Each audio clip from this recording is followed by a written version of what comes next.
This is chapter 51 of The Portable Therapist by Doctor of Psychology, Susanna McMahon.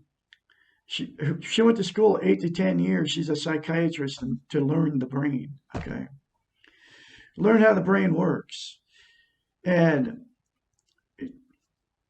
this book is teaching self-esteem, okay? Nobody teaches self-esteem, self-love on YouTube.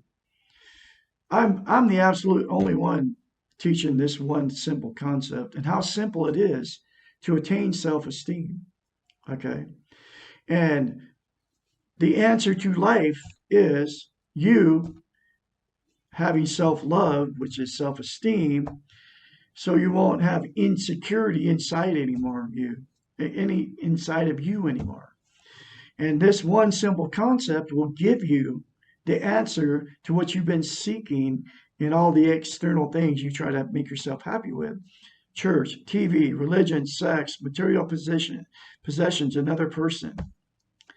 I can go on and on about what people try to make themselves happy with. Money, right? Money will never make you happy because it's an external thing. The only thing that can make you happy is this one simple concept. Look yourself in the mirror and say, I love you.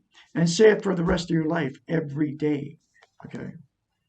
That's it. And then get the book, The Portable Therapist, and read it. And make all the, learn all the concepts in this book and apply them to your life. And reread this book because there's a lot of stuff in it that will change your life. But the one most important concept in this book is looking yourself in the mirror and saying, I love you. And no matter how you feel, just keep saying it every day. It will change your life. It changed my life totally. I'm not the same person I was 6 months ago. I'm full of self-esteem now. And that's why I'm on YouTube teaching self-esteem. Anyway, here's the next chapter out of the book. Now I'm going through chapter by chapter of this book, and you can continue to watch me and subscribe, share, and like my videos because this is very, very powerful, life changing information. Okay. Chapter 51. I sometimes have crazy thoughts. Does this mean I'm crazy? We are all crazy to some degree. Being human means being somewhat crazy. Creativity is a more acceptable word for craziness. Creative means being outside the norm, outside of the box, outside of the Western model. We know that true genius means seeing the world in a different way, in a crazy way.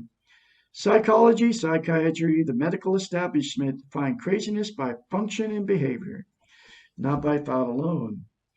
We have crazy thoughts, but if we do not act on them and we do not allow them to control our lives, we will probably not label as crazy. The best example of this is the story of an inmate confined to a mental hospital. His psychologist told him to preface everything he thought with a statement, I dreamed that. And soon he was released from the hospital. It is perfectly acceptable to have crazy dreams, as long as we do not believe they are real. So it is with our thoughts. We are responsible for our behaviors, and these we can control. No one knows exactly where the boundaries for crazy begin. We do not know. We do know that the norm sets the mid-range, and if you think and behave as most others think and behave, you will not be labeled as crazy. Therefore, true brilliance is often labeled craziness because it is outside the limits set by the norm. This is not to say that pathology, real craziness, does not exist. It most certainly does. This type of pathology is defined as those who cannot function in an adaptive or acceptable manner. Pathology also clearly exists when there is no conscience, no awareness of others. We have discussed the dangers of being too aware of others to the point of excluding the self.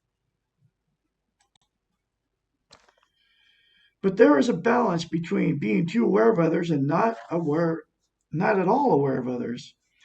Both ends of this continuum result in being labeled a form of crazy. Being too aware of others is a sickness called codependent. Being not at all aware means being psychotic or narcissistic. The difference between being psychotic or being neurotic, having a personality disorder, depends on the degree to which we function in the world. If we can function well in some capacities, i.e., work, but not in others, i.e., relationships, we are labeled as having a personality disorder. If we cannot function well in any capacity due to pervasive illness such as paranoia or schizophrenia, we're labeled psychotic.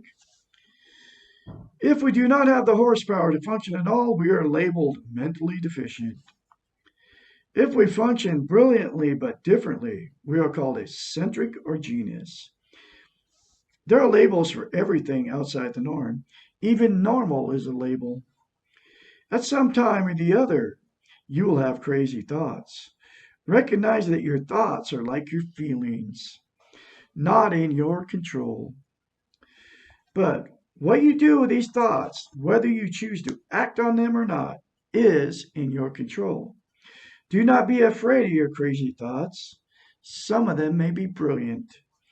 Others may be just crazy. Some may be induced by fever or alternate states of consciousness. You do not have to act on your thoughts. If you choose to act on your thoughts, you are then responsible for your behavior. Thinking something does not mean it will happen or that you have to make it happen. You do not have to attend to all of your thoughts. You do have to be aware of how you behave. It is acceptable to have crazy thoughts as long as they remain just that, crazy thoughts. It is not acceptable to have crazy behaviors. You are responsible for what you choose to do and how you behave. Self esteem means acting in a loving way to yourself and to others. Another powerful chapter for you folks. And look yourself in the mirror, say, I love you. Say it every day. Get the book, The Portable Therapist, in the link in the description of this video. You all have a great day out there. I'll